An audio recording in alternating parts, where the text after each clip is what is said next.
Maravilha. Boa noite a todos, tá? Meu nome é Jorge Queiroz Vaz, sou professor responsável, na verdade, coordenador da pós-graduação de Ginecologia Endócrina da Unirio. Nós vamos iniciar o nosso Jornal Club, nosso clube de revista semanal, onde a gente apresenta um artigo e sempre tem um professor convidado para abrilhantar essa discussão. Hoje é 24/6, a aluna que vai apresentar é a Carolina, que é uma médica aqui do Rio de Janeiro, e a professora Joana Risso, que vai abrilhantar a discussão. E nosso tema do artigo é hormônios bioidênticos. Carol, eu vou passar então vou desligar o microfone de todo mundo, só o seu vai ficar aberto, tá? E eu vou passar a apresentação para você, e você já sabe como compartilhar e pode começar, tá? A aula toda, ninguém vai interromper, você vai dar a sua aula toda, no final a gente começa, eu falo só um pouquinho, já passo para a Juliana, o que ela tem para trazer para a gente, tá? O artigo, a gente pode ficar um pouco no artigo, o artigo servir de base para a gente ir evoluindo em outros assuntos, a gente não precisa também ficar só no artigo, tá bom, gente? Mandando para você, Carol.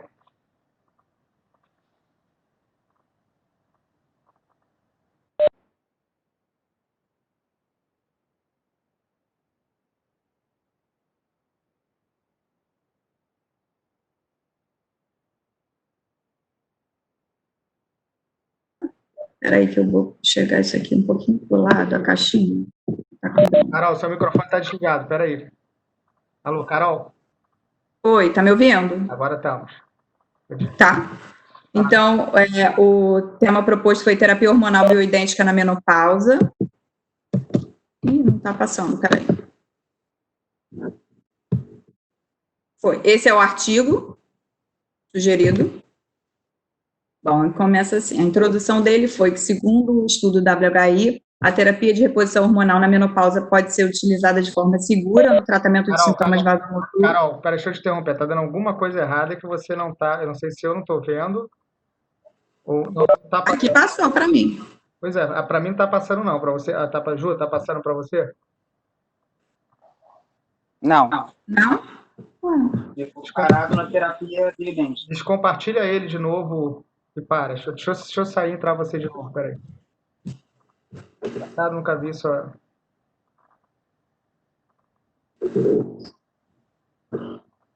Vamos tentar de novo. Vai, compartilha ele de novo. Porque eu vejo a capa dele, mas ele fica parado. E a impressão que eu tenho é que ele tá passando.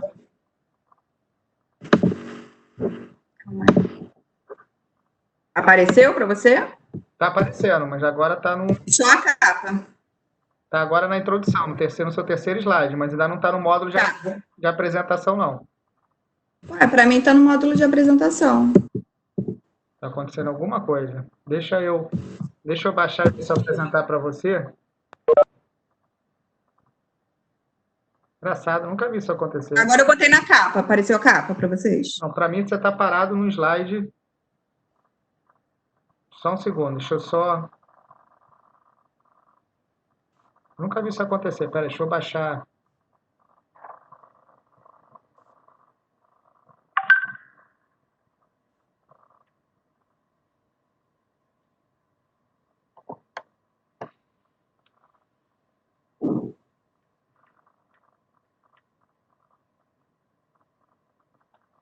Você me mandou, não foi?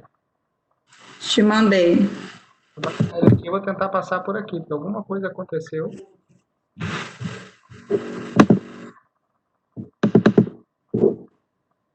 Engraçado, nunca vi isso acontecer. Não sei se é.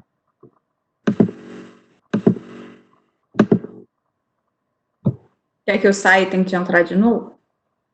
Ah, não, mas aconteceu, a gente já tentou. Aconteceu a mesma coisa. Se você quiser descompartilhar e compartilhar de novo, se você botar em cima, você descompartilha. Você tem, passa o cursor em cima, ele tem parar, compartilhamento. Tá conseguindo? Senão eu posso parar aqui. Pode parar, então, porque eu não estou conseguindo, não.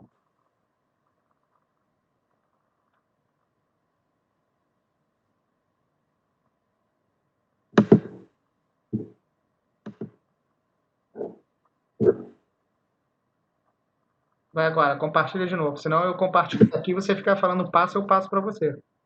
Tá. Vou tentar uma vez que é estranho, nunca vi isso acontecer. Não sei se é, se é a...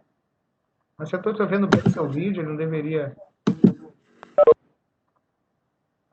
Agora eu não consigo compartilhar. É Gustavo Ferreira, você, né? É, Gustavo Ferreira. Você está como apresentadora.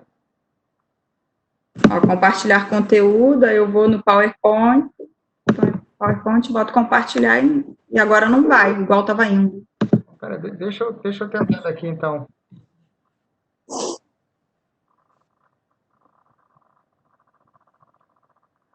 Parece até que eu estava prevendo alguma coisa. Você ainda me mandou? Eu falei, não. É porque eu já fiz isso, mas é que a menina só tinha celular. Eu falei, então dá que eu apresento? Vocês estão vendo a apresentação? Não, o Jorge vai estar começando a compartilhar. Apareceu. Tá, vou passar aqui, ver se vai passando. Tá passando? Tá. Então, vai que eu vou Tá. deixar o seu aberto. Peraí, deixa eu só ver aqui os...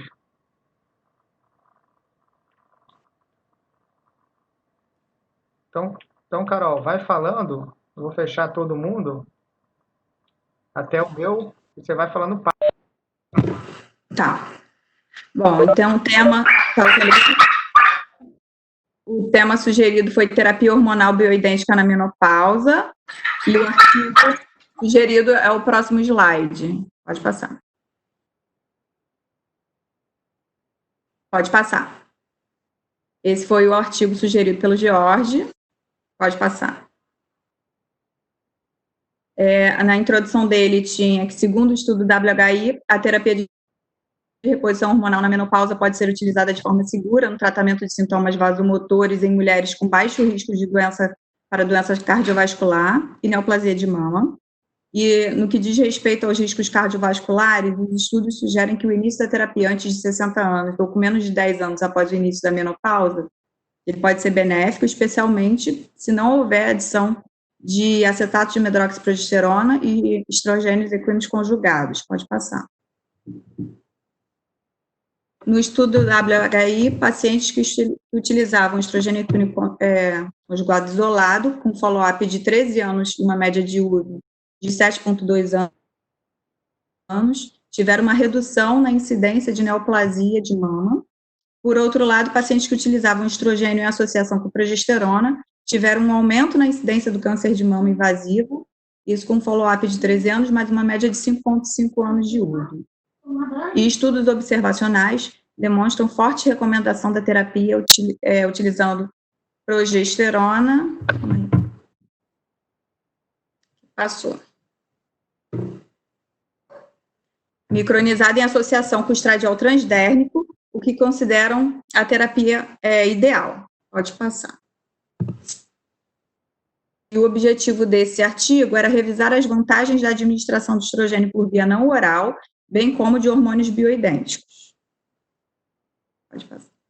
Aí ele começou separando, né, os estrogênios. Estrogênio equino conjugado são derivados de urina de éguas grávidas, compostos com estradiol, estrona, estrogênio equino, os androgênios, progestágenos, que evidentemente não são naturais para os seres humanos. E o estradiol oral, ele é convertido em estrona após absorção, o que acarreta em níveis séricos desproporcionais, aumentando os efeitos colaterais com um maior potencial trombogênico, além de se observar o aumento dos níveis do SHBG. In vitro, o estrogênio equino, ele exibe propriedade citotóxica com potencial carcinogênico para as linhagens MCF7 das neoplasias de mama, e por esses motivos, se recomenda o uso de estradiol bioidêntico no lugar do equino. Pode passar. Bom, aqui de 2 estudos, o MWS, que demonstrou um risco aumentado quando se utiliza estrogênio equino em comparação com o estradiol, e um outro francês que demonstrou, na verdade, um risco semelhante para a colecistectomia. Desculpa, aqui é falando do estrogênio e doença de vesícula biliar, tá?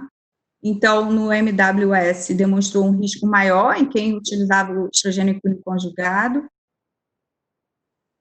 e no francês já demonstrou que o risco era semelhante para a colecistectomia, quando se utilizava o estrogênio equino conjugado em comparação com o estradiol, podendo eles estarem ou não associados à progesterona. E um estudo posterior, a complementação desse estudo, na verdade, quando se comparou o estrogênio equino conjugado com a progesterona e com o estrogênio isolado, houve um risco menor no grupo que utilizava o estrogênio com a progesterona. Mas quando se analisou o estradiol com progesterona ou o estradiol isolado, isso não foi observado. Pode passar. Ai, peraí, acende a luz. Estrogênio oral e pressão arterial, tá bom. Desculpa. Estrogênio oral e a pressão e a VE. Embora controverso, admite-se que 5% dos pacientes que utilizam estrogênio equino conjugado apresente hipertensão arterial de forma idiosincrática, o que não se observa com o uso do estradiol, e que sabe-se que a hipertensão arterial, principalmente nos casos em que não há controle adequado, é um importante fator de risco para a doença cerebrovascular por si só. Pode passar.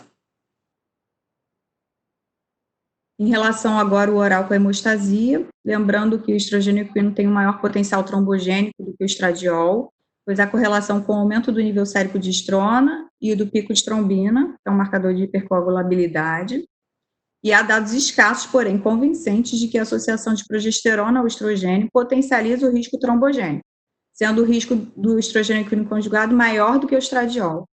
Pode passar.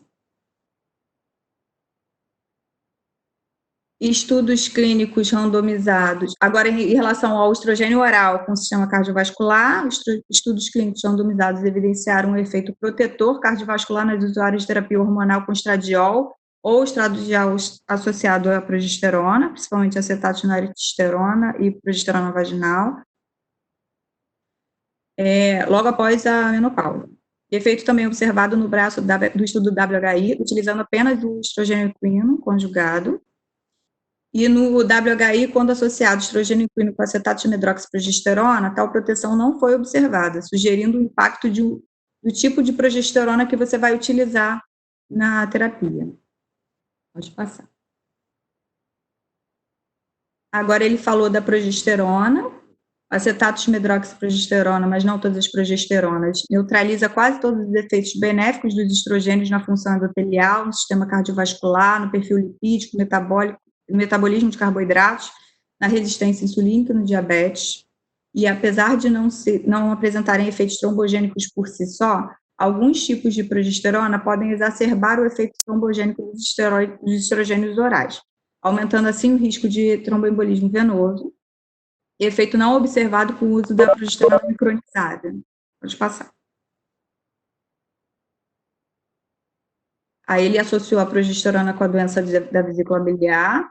Naquele estudo que eu citei, no MWS, a adição de um progestágeno, acetato de medroxiprogesterona, acetato de noritesterona, o norgestrel, não aumentou o risco de doença biliar ou de colecistectomia. Já naquele estudo francês, também não foi observado redução do número de colecistectomia quando comparado à progesterona micronizada em associação com o estradiol oral versus o transdérmico. Pode passar. Aí, voltando no estudo, agora em relação à progesterona e o câncer de mama, no estudo WHI, o braço que utilizou o estrogênio equino com acetato de medroxiprogesterona observou um aumento não significativo do risco de câncer de mama. Já o braço apenas com o estrogênio equino conjugado observou redução do risco, que pode estar relacionado ao efeito apoptótico gerado pelos estrógenos nas mulheres previamente privadas pelo hormônio. E a maioria dos estudos observacionais, no entanto, não observou essa redução do risco. Pode passar. 7 sociedades científicas internacionais endossaram em 2016 as declarações globais. O risco de câncer de mama em mulheres acima de 50 anos associado à terapia hormonal é uma questão complexa, parece estar primariamente, mas não exclusivamente, associada ao uso da progesterona e sua incidência de menos de um caso por 1.000 mulheres por ano de uso é semelhante ou inferior ao risco aumentado associado a fatores comuns como sedentarismo, que para mim não aparece. Deixa eu abrir aqui só para ver o restante da frase. Sedentarismo, obesidade.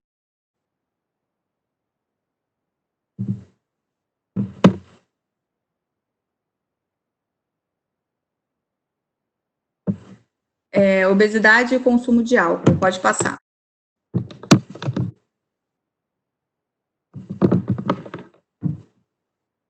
Dois estudos observacionais da França e do Reino Unido relataram a falta de comprovação do aumento do risco de câncer de mama com o uso exclusivo de estrogênio. E um outro estudo comparativo finlandês, a mortalidade foi reduzida em usuários de terapia de reposição hormonal.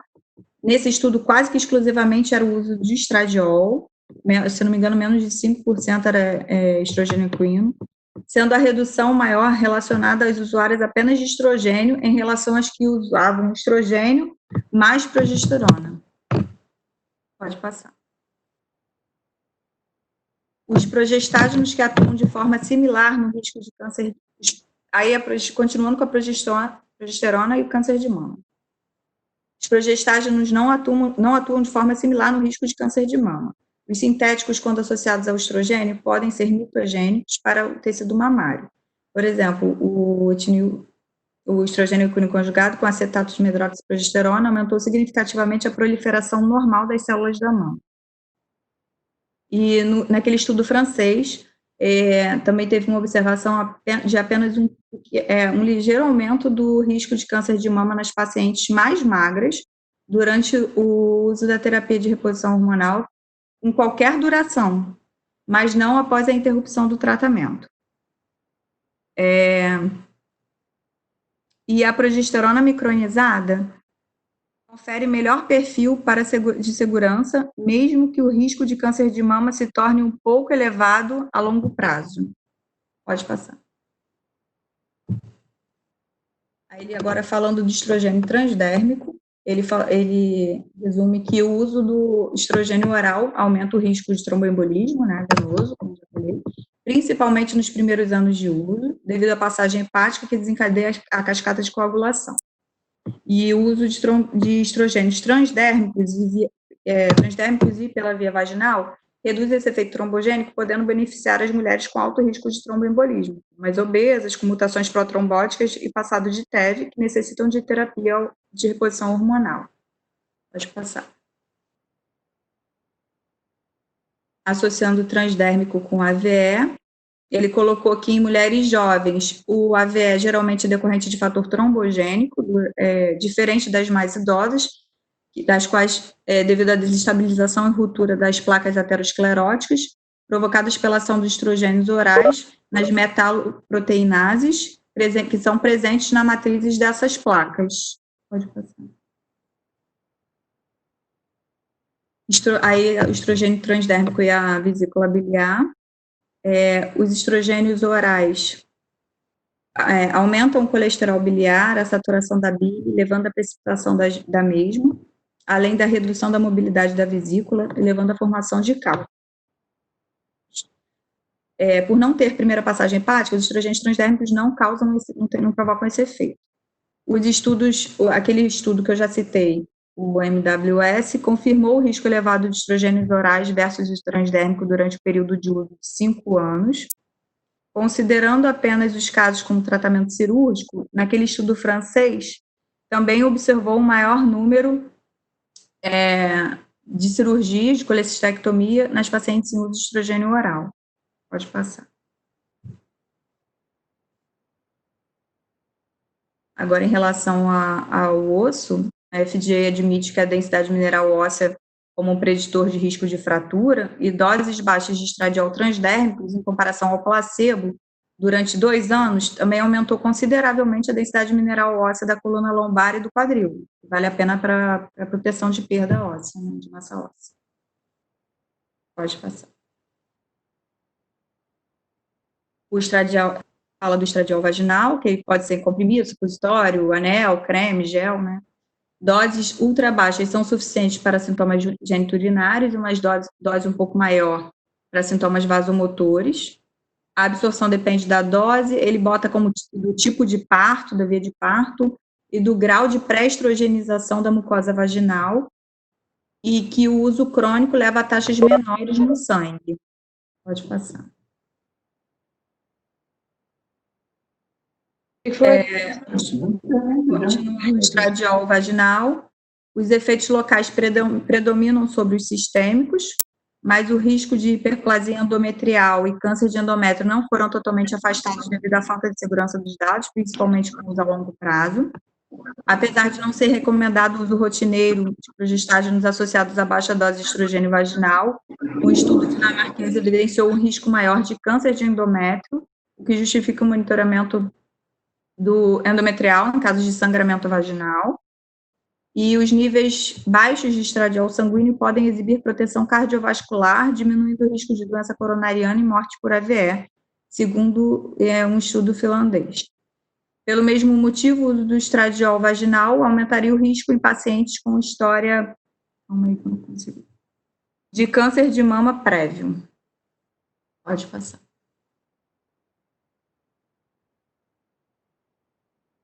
O estrogênio equino vaginal, que tem a possibilidade, em alguns países, já é disponível em forma de creme, mas com uma dose maior do que o necessário para tratamento de sintomas geniturinários. A dose recomendada é a menor dose efetiva e não deve ser utilizada de forma crônica na vaginite atrófica. E uma revisão da Cochrane evidenciou o maior aumento da espessura endometrial, assim como de sangramento vaginal nas pacientes em uso de estrogênio equino vaginal em comparação ao estradiol, que foi atribuído primeiro a maior dose que tem, e também pode ser por conta simplesmente pelo tipo de estrogênio mesmo. Pode passar. O estriol vaginal, preparação com estriol vaginal são disponíveis desde os anos 50 em diversos países. É considerado um estrogênio fraco devido à menor afinidade e menor tempo de ligação com os receptores de estrogênio, sem efeito estimulador das mamas e endométrio quando utilizado em dose clássica, sendo menos arriscado em relação ao estradiol em pacientes com passado de câncer. Quando disponível, deve ser considerado uma opção de tratamento das síndromes geniturinárias pós-menopausa, em doses baixas e ultrabaixas. Estudos clínicos randomizados demonstram sua superioridade em relação ao placebo em doses ultrabaixas. Pode passar. Agora, progesterona vaginal.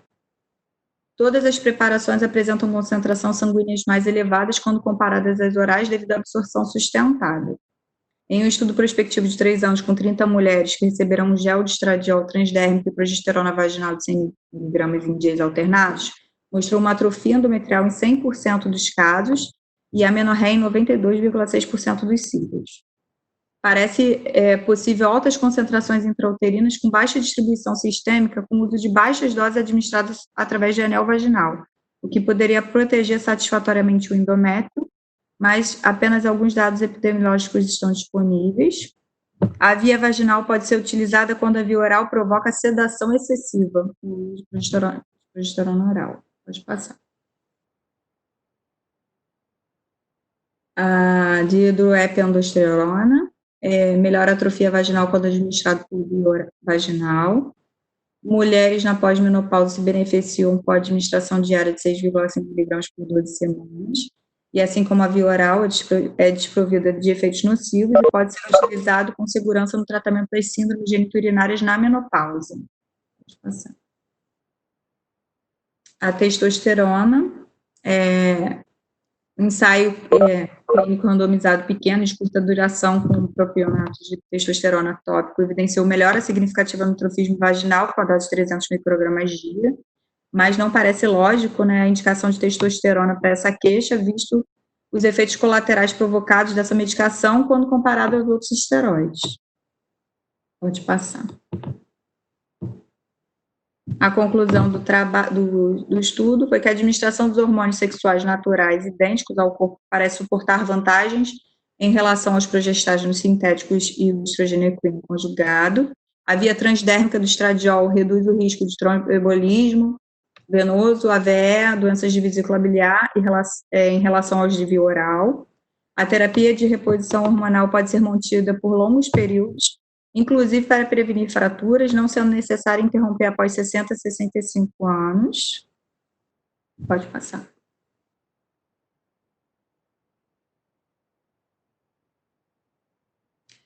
A terapia de reposição hormonal com estradiol transdérmico em baixas doses associada à progesterona micronizada apresenta um bom risco-benefício, já que reduz a mortalidade cardiovascular, melhora a qualidade de vida, previne fraturas, sem aumentar os eventos tromboembólicos, da VE, de doença biliar e câncer de mama.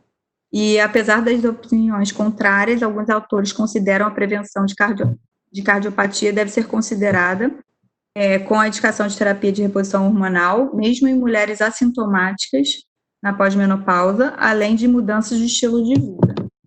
Pode passar. Esse foi o artigo que ele pediu para eu ler.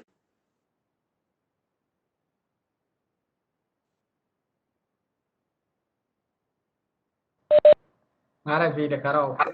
Parabéns. Gente, deixa eu falar um pouquinho, né? Na verdade, falar um pouco de hormônios biidênticos, né? A primeira coisa que eu queria passar para vocês, assim, que o hormônio biidêntico, por definição, é aquele hormônio, né? Ele é sintético e ele tem a mesma característica bioquímica dos hormônios que o seu corpo produz. E a gente faz muito uma associação de que o hormônio bioidêntico é aquele que é manipulado em farmácias de manipulação. Isso é uma coisa totalmente errônea.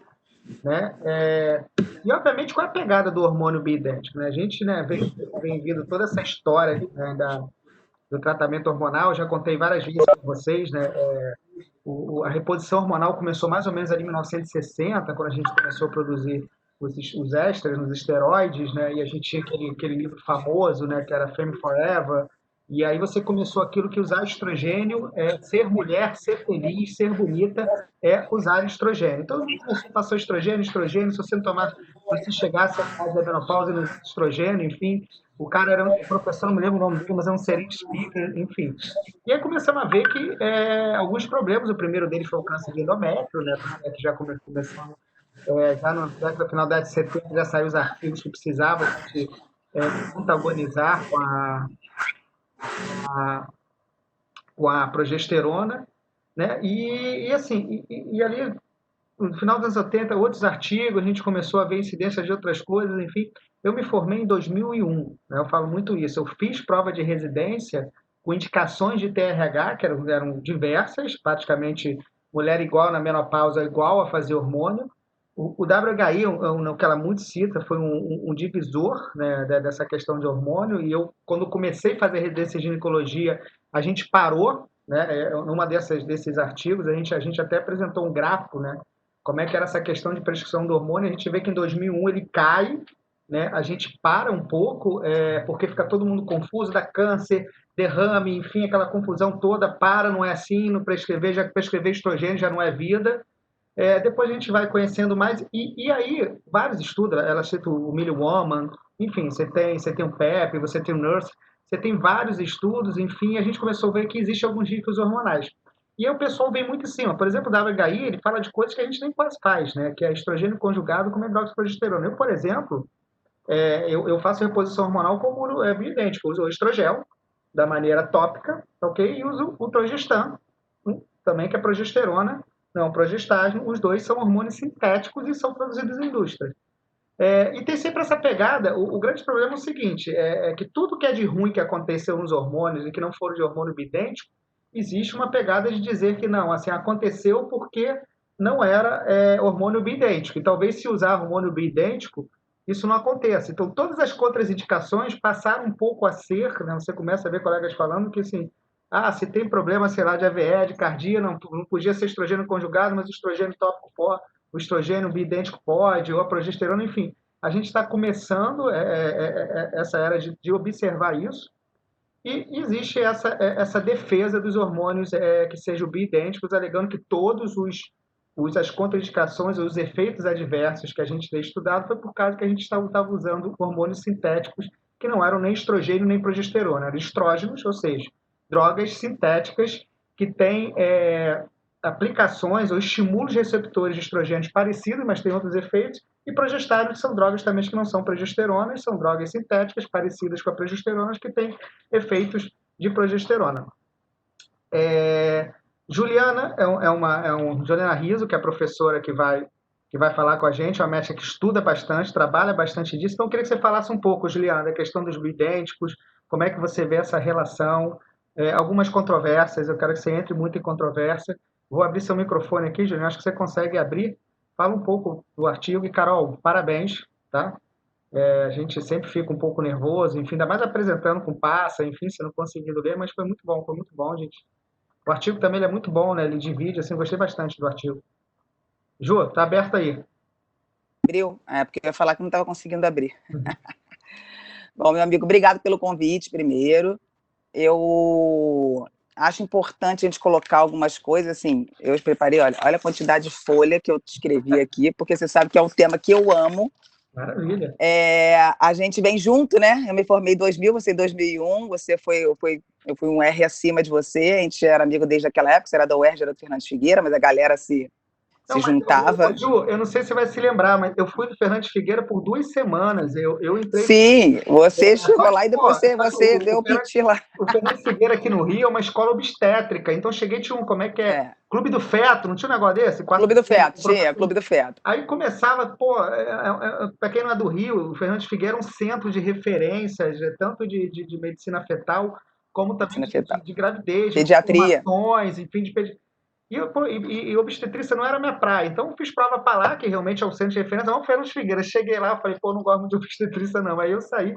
Mas você foi minha R2, realmente, 2 semanas. Foi. E o que acontece? Exatamente, a gente pegou bem essa época, foi exatamente que o estudo do WHI grande, esse estudo do WHI grande, que usou o estrogênio conjugado, a medroxprogesterona, ele é de 2002.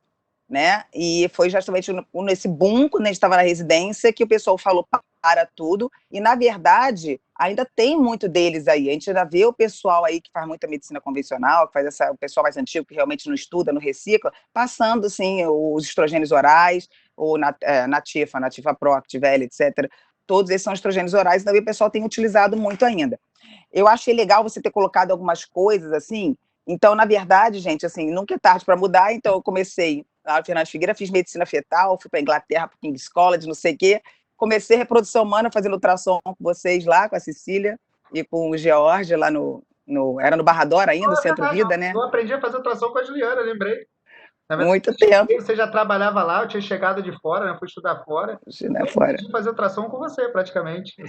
Só que eu vi que não era minha praia, era para vocês, né? Eu sou ansiosa, queria que eu engravidasse para ontem, e isso tava, e passei no concurso da UERJ, e aí não tinha mais jeito, assim, não tinha mais tempo para aquela dedicação toda. E aí continuei buscando, que eu vi que eu não queria mais medicina fetal, vi que não era reprodução humana também, não era minha praia, deixei para vocês aí. E aí, dentro disso tudo, fui procurar alguma coisa, e aí entrei na medicina integrativa ortomolecular, e aí, hoje em dia, além de ser professora da Unigran Rio também, ser médica da UERJ, Hospital Universitário também, eu sou professora da Academia Brasileira de Medicina de Envelhecimento Ativo, porque no Brasil foi proibido falar medicina anti-aging, né? Foi proibido falar. A gente tem que falar longevidade saudável, a gente não pode mais falar anti-envelhecimento. Mas lá fora, a A4M, ela é mundial e a gente representa a A4M Brasil. Então, eu tinha professor da A4M Brasil, que é mundial, né? Então, a gente entra muito nos Estados Unidos. Então, e nos Estados Unidos é um boom muito grande dessa coisa do bioidêntico, né? E eu acho que é legal a gente falar que é uma coisa grande que tem lá escrito no artigo, justamente que esse artigo foi patrocinado pelo Teva, né? Então, o conflito de interesse entra ali embaixo, por isso que ele fala muito do hormônio bioidêntico só na forma que eles têm, que é o gel, o estradiol e a progesterona via vaginal, porque é o que eles vendem. Mas a gente tem como fazer manipulado, sim, a gente tem como fazer a progesterona base, que é a progesterona micronizada também, via gel, né, via transdérmica, e tem como a gente fazer também via implante, que é só uma via de administração, tudo. Eu gostei muito de uma coisa que você falou, que eu digo que também que muita gente usa assim, essa diferenciação, é hormônio bioidêntico e hormônio e hormônio sintético. Não é, os dois são sintéticos, então eu acho que a gente tem que falar hormônio bioidêntico e hormônio não bioidêntico, ou isomolecular, né, que é muito parecido. Eu separei até uma fotinho, que eu acho legal, eu sempre mostro isso para os alunos para ilustrar, que eu acho que dá para ver bem aqui. Na verdade, a diferença, né, dos três, que a gente já falou aí, do que é hormônio bioidêntico, e aqui ele mesmo coloca como sintético, que a gente falou que não é bem assim, né?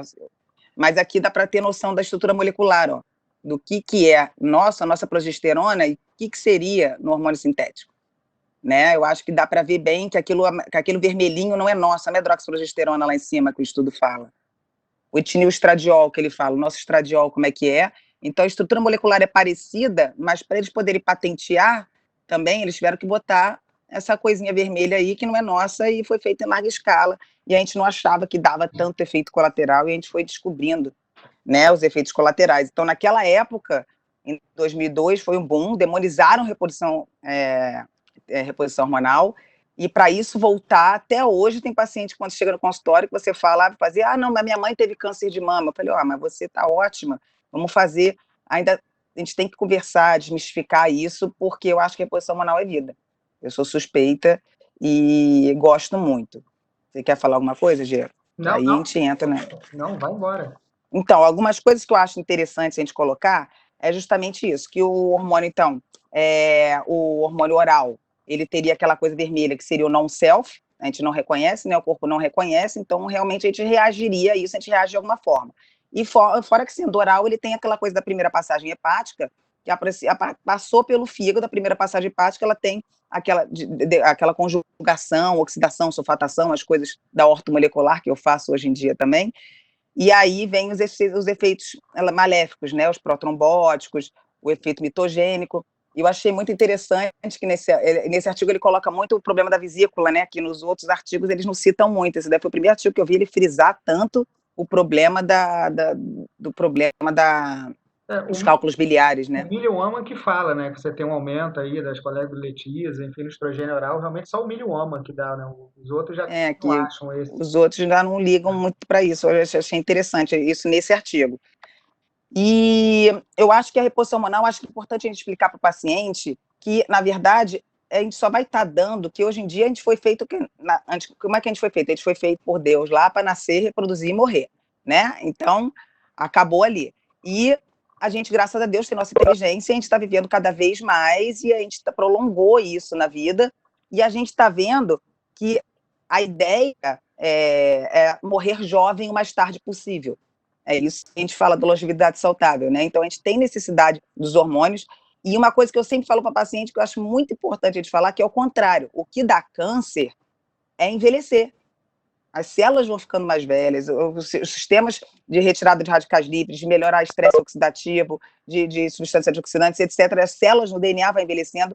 Então, o que dá câncer é envelhecer. Eu gosto de mostrar sempre, eu tenho algumas figuras que eu mostro nas aulas, etc., que é mais ou menos isso, a mulher, como que ela vai caindo hormônios de acordo com a idade, né? Ju, e aqui você quer compartilhar isso aí?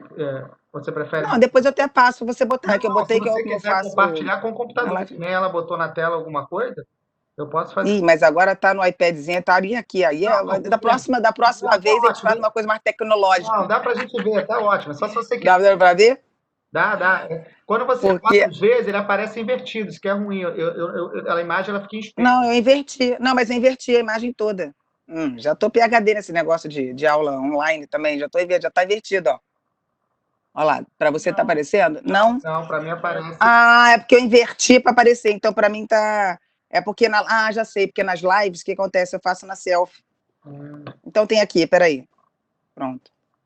E é muito invertir tudo ao contrário. Porque foi ao contrário, porque nas lives eu faço como celular, né? Eu faço como selfie. Aí fica virado para mim.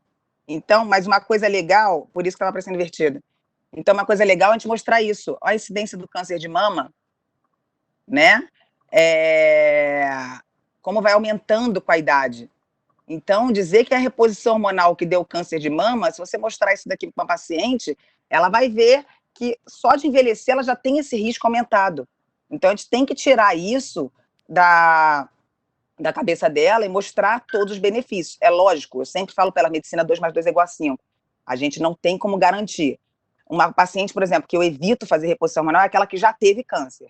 principalmente de parte ginecológica. Essa eu evito. Eu tenho até alguns amigos que fazem integrativa, que fazem testosterona, porque tem vários artigos mostrando, e tem a Bárbara Bates dos Estados Unidos, que ela faz o uso da testosterona com anastrozol para câncer de pulmão, para várias coisas, mas aí eu evito, que eu acho que entra numa praia também muito perigosa, né, para o paciente. E a gente tem outras formas de ajudar essa paciente, tratando as coisas pontuais das queixas dela de menopausa, não precisa fazer hormônio sistêmico.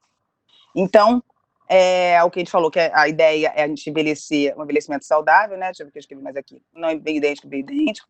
E o que acontece na medicina integrativa da convencional, que eu gosto de... É difícil a gente falar um pouco assim, que a gente divide, mas hoje em dia tem essa divisão. Eu vim da convencional há muito tempo, hoje em dia eu faço integrativa, mas eu tenho milhões de amigos que fazem, então acho que a gente é muito bom uma discussão saudável, até para a gente falar um pouquinho disso. Inclusive, eu nem tenho aqui, naquele update que eu te mandei, que é bem interessante, que mostra todo esse levantamento, ele tinha um quadro interessante, e ele escreve isso como a reposição convencional, ele escreve não biidêntica e a reposição com hormônio biidêntico. Algumas diferenças que eu acho legal a gente ressaltar aqui. Então, uma coisa que eu acho muito importante. Primeiro, a diferença, quando a gente fala em reposição hormonal com hormônio biidêntico, a gente fala muito em fazer a reposição respeitando aquele ritmo da mulher, como era o ciclo da mulher antigamente. Então, respeitando, fazendo estrogênio e testosterona, se precisar. Testosterona, a gente vai falar dela mais tarde, se precisar de manhã, e a progesterona à noite. Porque é o pico hormonal da testosterona e do estrogênio de manhã, e o pico hormonal da progesterona é à noite. Eu já vi gente fazendo controverso, mas o certo é a gente fazer assim, né? Respeitando o pico hormonal. Uma coisa que é importante a gente colocar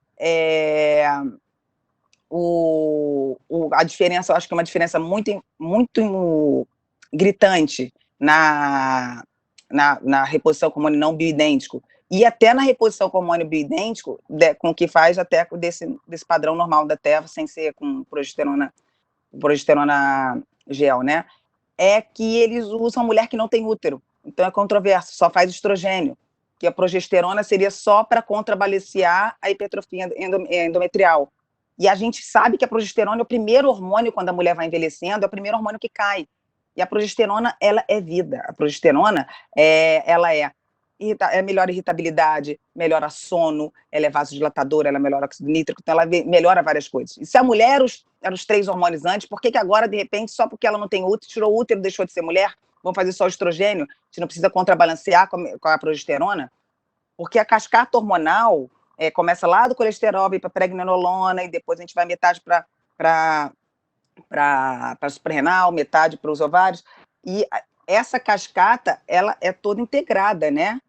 Tanto que a gente pode falar, a gente falou um pouco de DEA aqui, que é o precursor, a gente pode falar hoje em dia de cortisol, é muito importante a gente falar, porque o estresse está aí, quem está aí de quarentena, está todo mundo parado, está todo mundo isolado, e a gente tem o síndrome do roubo de cortisol. Em vez de você fazer progesterona, você faz mais cortisol, e a mulher fica assim, a mulher não dorme, a mulher fica estressada. Então, tudo isso interligado. Então, eu brinco, quando eu fazia uma ginecologia diferente, a gente não é preparado na residência para isso. Eu acho que essa sua pós-ginecologia endócrina, eu acho muito legal e muito importante para a gente colocar algumas coisas que eu saí pelo menos eu saí da residência passando ou esse tipo de hormônio já conjugado, né, Monatifo, Activel, etc., e tibolona para todo mundo. E aí a mulher chegava, eu estou inchando, eu estou engordando, não está melhorando outros sintomas. Eu falava, é o que eu sei fazer. E eu acho importante também, eu não fazia porque eu não sabia, fazer o acompanhamento com os outros hormônios todos. Hoje em dia eu peço a cascata toda para acompanhar a mulher. Eu peço cortisol, eu peço, que o ideal seria exames na saliva, mas é muito complicado a gente conseguir, mas porque é caro, né? Então, os pacientes, porque a gente tem a coisa da concentração plasmática, que é diferente da concentração sanguínea, mas eu faço acompanhamento com a androstenediona de Giona, eu faço acompanhamento com os fatos de DEA, eu doso estrona, eu doso essa KBG, coisas que eu não dosava antes. Hoje em dia, eu até tiro a pílula das minhas pacientes, o máximo que eu consigo, porque o SHBG vai lá em cima, as mulheres vão com a libido lá embaixo, tem tudo. Então, eu comecei a estudar de uma forma diferente essa parte hormonal e a coisa da reposição do hormônio bioidêntico, a gente tentando respeitar essa coisa da mulher. Então, é por isso que eu acho que é bem diferente. Então, não é porque não tem útero, a gente não faz. Então, a gente faz a mesma reposição para mulher com útero, sem útero, que a gente visa as outras vias que a gente quer. Então, eu acho muito importante a gente frisar isso, que o não ser oral é o mais importante. Então, fazer o bioidêntico não precisa necessariamente ser só o gel transdérmico e a progesterona não precisa ser só vaginal, porque as mulheres reclamam, a comodidade, né? Muitas reclamam do negócio de fazer vaginal, elas acabam até tomando oral para a mulher, que assim, até no artigo cita que a via oral ela é mais sedativa, e para quem não dorme direito é muito bom, geralmente eu associo com melatonina, então a gente até fala para fazer oral, mas a via vaginal é uma via que não é muito cômoda. Então, a via gel, a gente tem a progesterona base, via gel, aí por isso que o pessoal acaba falando da manipulação, acho que por isso que misturou muito essa coisa da manipulação. Então, o hormônio bioidêntico não é só manipulado, a gente estrevagel, estrogel, tem outro gestante, avestrinota, etc. Só que a progesterona, ela ainda não tem gel, né? Então, por isso que o pessoal acaba manipulando.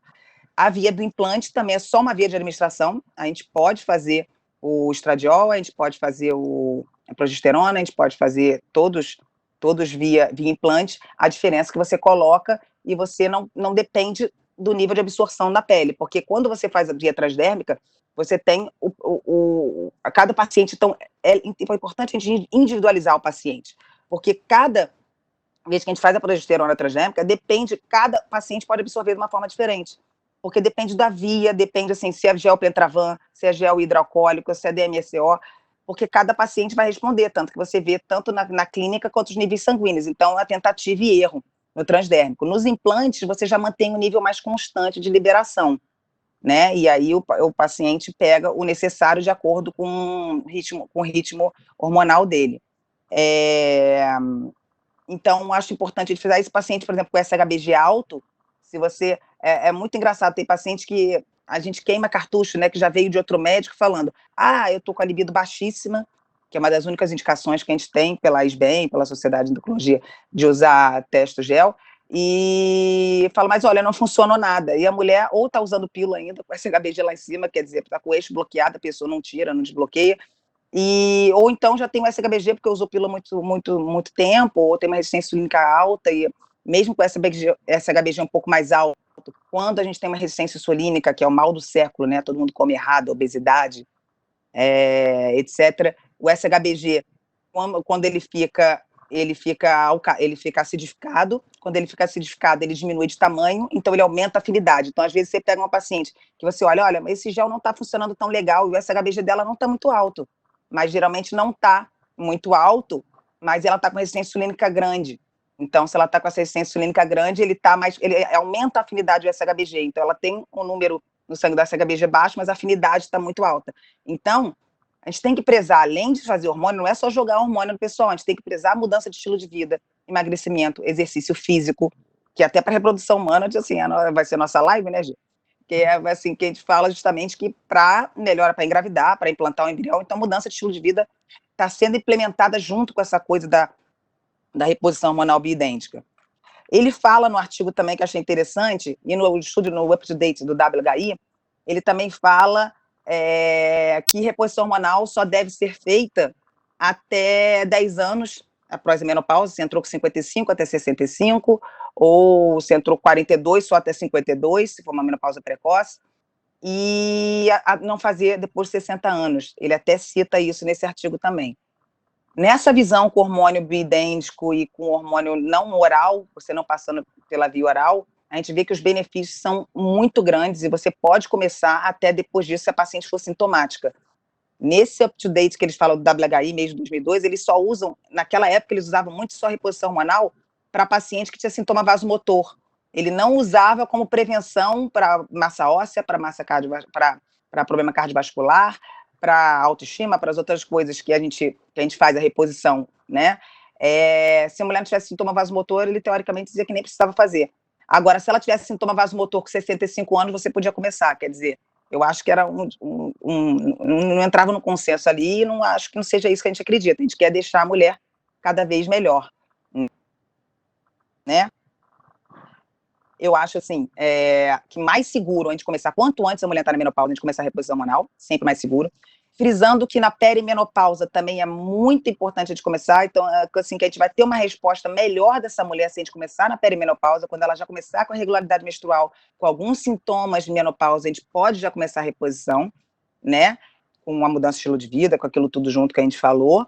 E se uma mulher chegou no meu consultório super vaidosa, super linda, super maravilhosa, e médica, e que tinha vindo classe 3, classe 2, minto, nem foi classe 3, e um mastologista, há 5, 6 anos atrás, tinha parado a reposição dela.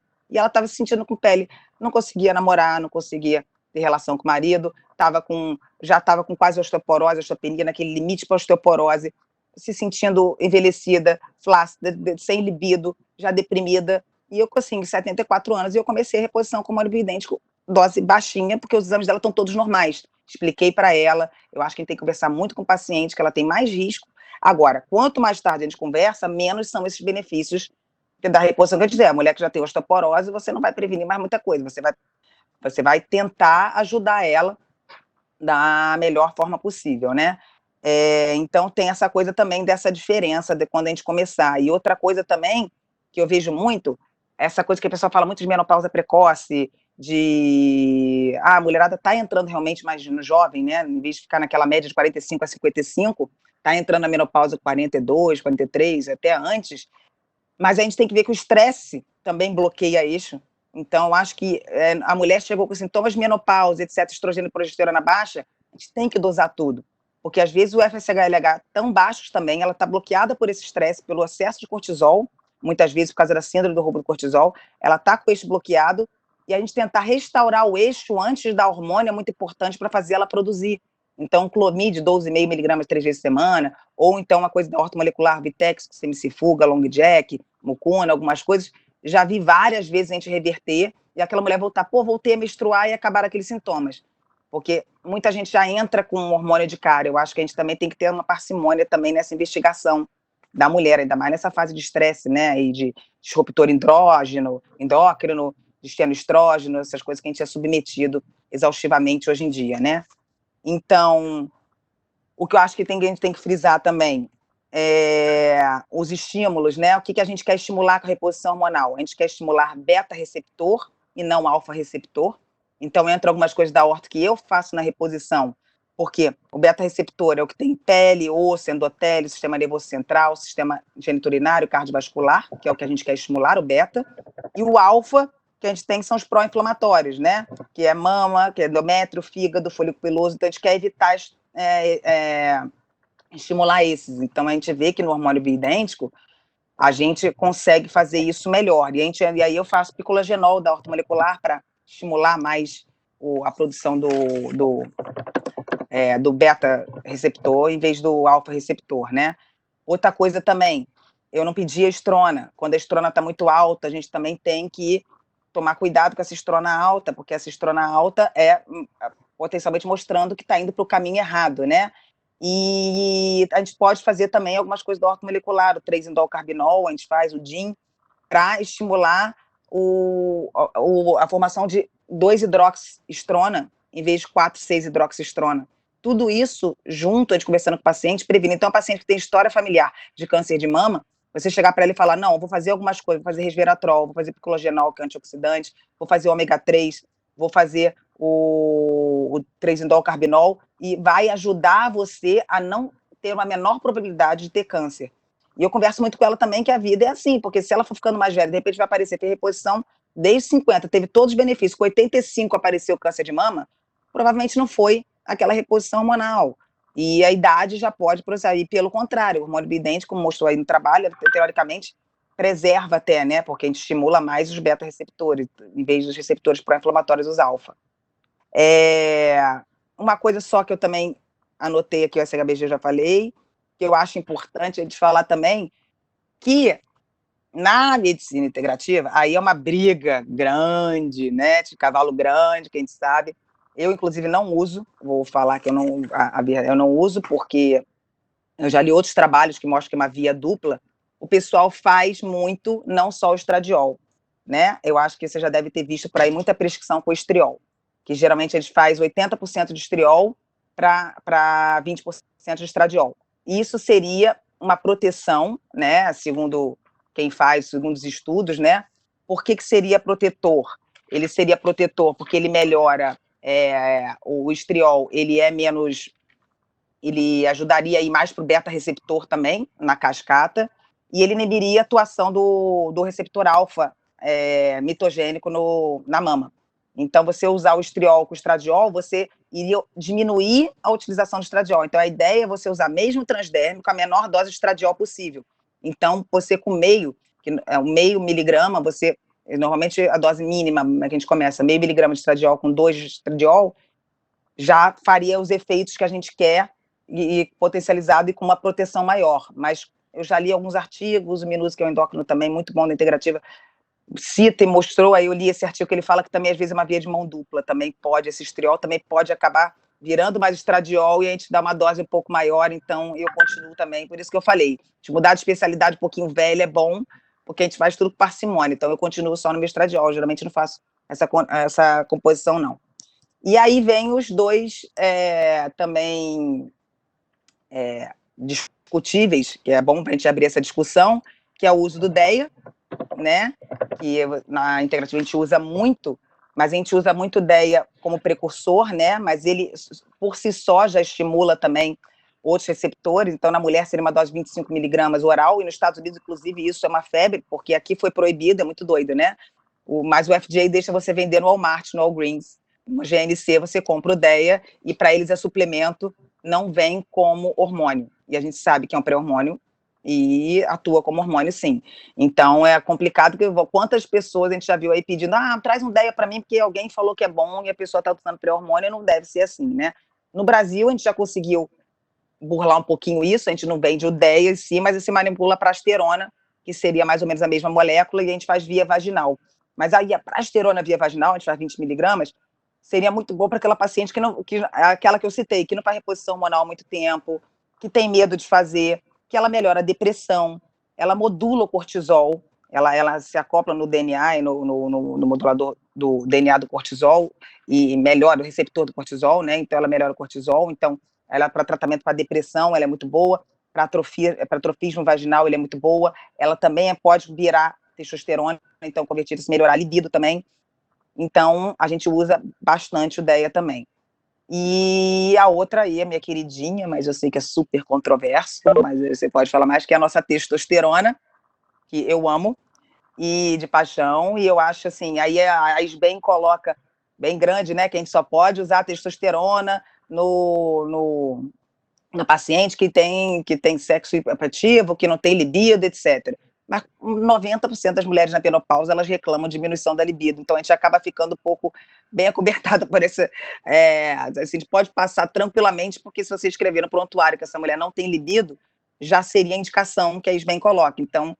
Mas aí a gente tem que tomar muito cuidado com dosagem, não é ciclo, não vai aumentar a reposição também, não vai fazer músculo, não é ciclo, não, e é com hormônio bioidêntico, e na mulher seria dose de meio miligrama, né, até 10 miligramas, isso daí dependendo de cada mulher, e aí tem que ver o SHBG, tem que ver toda a cascata junta também, e a gente pode colocar no implante também, ou na via transdérmica de manhã junto com o estrogênio.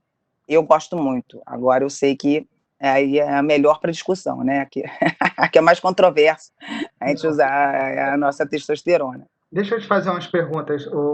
Pode fazer. Uma questão algumas coisas que eu já escutei, assim.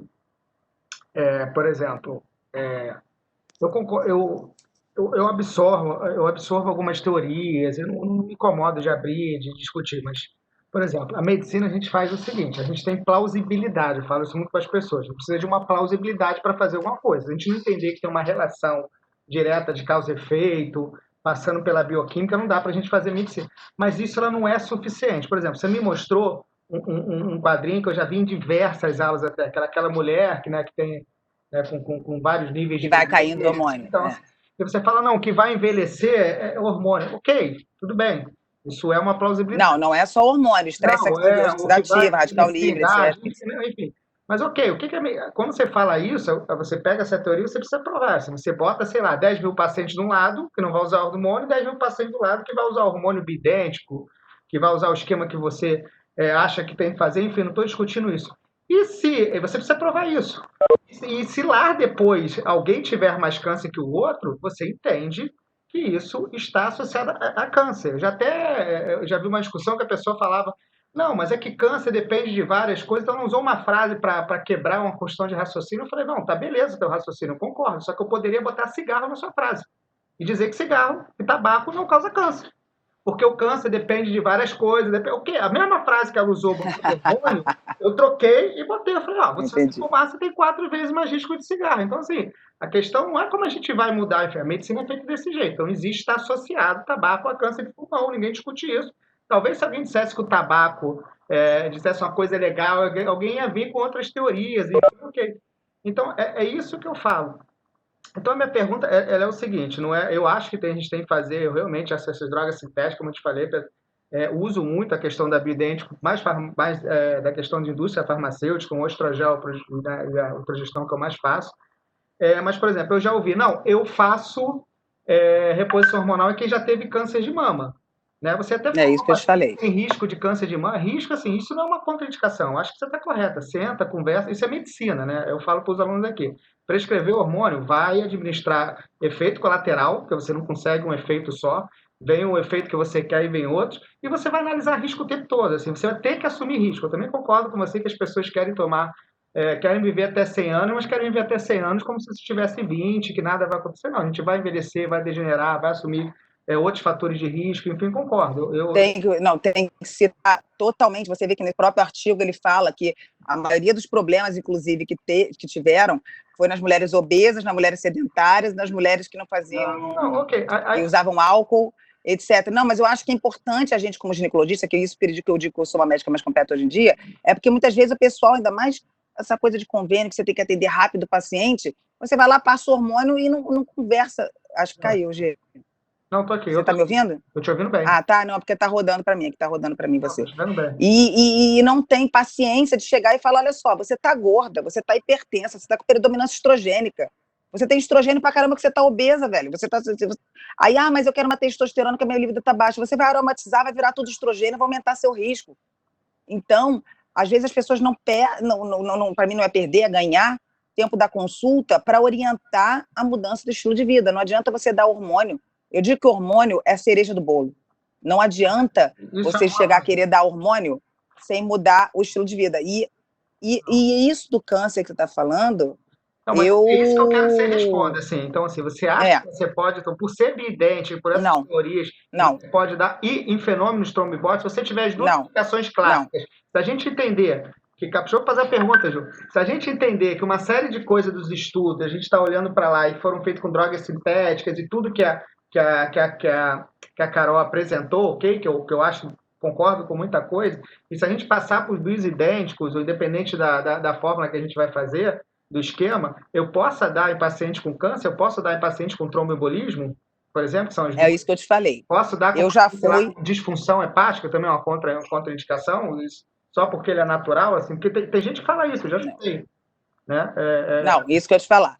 Eu acho que é isso que a coisa da gente mudar mudar não, mas na verdade que a gente não mudei, né? Eu continuo ginecologista. Agregar a especialidade velha, eu acho que, velha que eu digo, né, experiente, gente, é que a gente vê as coisas com parcimônia. Eu até te contei alguns casos que aconteceram e eu já ouvi falar isso. Eu não tenho coragem e eu não faço. O primeiro que o paciente ele já vem com uma história muito pesada desse câncer e, como eu te falei, eu tenho pessoas que falam, mas você faz integrativo, eu quero que você faça. Eu bato o pé de que não vou fazer. Mesmo que eu tivesse... Você está me ouvindo, Gê? Estou te ouvindo. Você está rodando para mim. Ah, tá. É porque você está rodando para mim, então pelo menos você está me ouvindo, tá bom. Então, essa coisa de dizer, eu tenho uma amiga que teve câncer de mama em BH e ela faz, e eu mando essas pacientes para ela, porque, assim, por conta e risco dela. Eu não faço em paciente que já teve, porque você pode ter receptor hormonal e você vai dando comida para o hormônio. Eu não acho certo. Pois e o hormônio também... É o seguinte, não, mas eu estou te dando... Você vê como é que é, sedutor. Eu estou te dando hormônio que você tem. É isso que as pessoas elas acham uma plausibilidade Esse é o grande, talvez, a medicina E, tradicional. de repente, muito. se esse câncer foi hormônio dependente, de repente ela teve numa época mais precoce, com 40 anos, 40 e poucos anos, que a gente está vendo cada vez mais, lógico que tem os disruptores endócrinos, tem os fenoestrógenos, etc., tem a qualidade, a vida, como esse médico que você falou citou, mas ela, justamente por ela ter hormônio, não foi pela falta de hormônio, como a gente viu com o decorrer do tempo que ela foi ter, ela deve ter sido hormônio dependente. Então, eu não tenho coragem. Esse trabalho que eu falei, que eu já vi gente fazendo, e que é interessante, mas não foi para nenhum câncer ginecológico, foi para câncer de pulmão, que usar só a testosterona com anastrozol, em forma de implante. Que essa pesquisadora americana, ela tem vários trials randomizados, ela tem Mas vários aí, trabalhos. câncer de hormônios não, câncer não hormônios dependentes, né, sexuais, eles não Não têm seria o complicação. problema. Isso é clássico, poderia. Não, É que, na verdade, ela está propondo um tratamento para melhorar, mas não para melhorar. contraindicação. Aí é outra coisa. E também, Eu não eu já vi faço. falando, não, essa paciente teve história de trombose, mas teve por causa do anticoncepcional, enfim, coisa e tal. Eu prescrevo. Então... Não, beleza. Eu gostei da frase de hormônio é cereja do bolo. Não. O meu respeito com essa frase. Não. Essa é boa. Oi? Essa frase é Quê? boa. Eu vou perpetuar essa frase de o hormônio é a cereja do bolo. Mas ó, eu tô com um residente meu lá no Pedro Ernesto, ó, eu não vou falar porque são seus também, mas me pedindo GH, velho. Aí eu falo assim, olha só, tá gordinho, ainda tem que secar pra caramba, tem tanta coisa, tanto caminho pela frente, vai tomar o GH, vai queimar o método, vai poder crescer uma opção de coisa que para fazer GH com parcimônia a gente tem que fazer ressonância, eu faço como o esquema do Minuse mesmo, eu peço ressonância desde cabeça, abdômen e tórax, abdômen e pelve, para você não fazer, porque se você vai dar GH para você já ter algum tumorzinho ali, você vai estimular, crescer, hormônio do crescimento, e vai gastar milhões, porque para você fazer uma anabolização com o GH, vai gastar 50 mil e não vai chegar no que quer. Então, as pessoas querem pular etapas, então elas acham que vão usar hormônio que vai resolver a vida. E não é assim. Tem muito caminho até usar hormônio, até a gestrinona, que é a famosa, né, que o pessoal vende como chip da beleza, etc. E aí foi o que eu estava te contando, que a gente está fazendo trabalho com o Marco Aurélio, até para a gente provar um estudo nosso, da UERJ, os outros efeitos que a gestrinona faz, além do efeito para endometriose. A paciente está com predominância estrogênica, às vezes tem SOP, está gordinha, está comendo mal, está não sei o quê, mas eu estou malhando, me dá a gestrinona, que é o chip da beleza. Vira o chip do horror, velho.